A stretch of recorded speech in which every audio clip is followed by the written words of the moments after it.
ils vont décider de se battre à leur échelle et ils vont organiser une manif.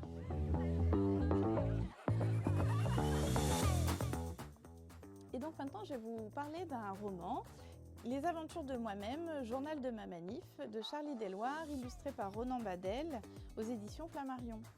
Et alors, c'est un super petit roman qui va être très illustré, qui est très sympa à lire. Et ça raconte, c'est une histoire d'une bande de copains, Gaspard, Nils et Artaud. Ils ont l'habitude de jouer dans un terrain vague. Et un jour, il y a un grand panneau devant leur terrain vague où c'est écrit qu'il va y avoir un supermarché. Supermarché sur leur terrain vague où ils construisent leur cabane, où ils jouent au foot. Ça va pas du tout, en plus ça va être moche et tout. Donc ils vont décider de se battre à leur échelle et ils vont organiser une manif. Et donc ça va être tout le parcours de comment ils vont l'organiser cette manifestation, comment ils vont réussir à convaincre les adultes autour d'eux. Et c'est vraiment très chouette de ce côté où c'est un peu à leur échelle et que même à 10 ans on peut faire des choses. C'est ça qui est chouette.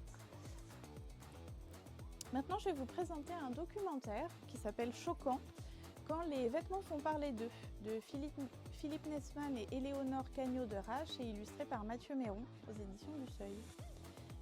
Et donc ce documentaire va parler de l'histoire de la mode, mais surtout du vêtement, comment ça a évolué dans le temps. Et donc par exemple, on va avoir Cache-Capuche qui va parler de l'évolution de la capuche. Et donc là, on va apprendre que au début, la capuche c'était pour les moines, qu'après ça a évolué avec le temps, mais que ça n'a jamais été très bien vu, parce que ça permettait de dissimuler son visage. Et donc sous Philippe le Bel, c'était interdit de porter la capuche parce que c'était un peu synonyme de